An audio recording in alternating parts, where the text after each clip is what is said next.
Kejaksaan Negeri Banda Aceh memusnahkan 4 truk beras dan gula hasil selundupan.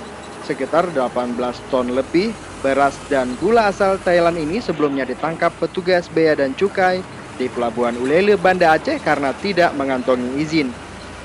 Sebanyak 400 sak beras, 162 gula pasir, dan 20 sak beras ketan dimusnahkan di tempat pembuangan akhir TPA Gampung Jawa, Banda Aceh. Barang bukti hasil penyeludupan ini dimusnahkan dengan cara ditimbun ke dalam tumpukan sampah. Selanjutnya, sebuah eskavator menghancurkan karung beras dan gula tersebut.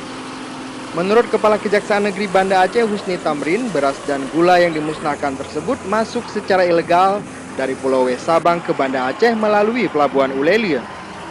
Dalam kasus ini, Kejaksaan Negeri Banda Aceh telah menetapkan 4 orang terdakwa.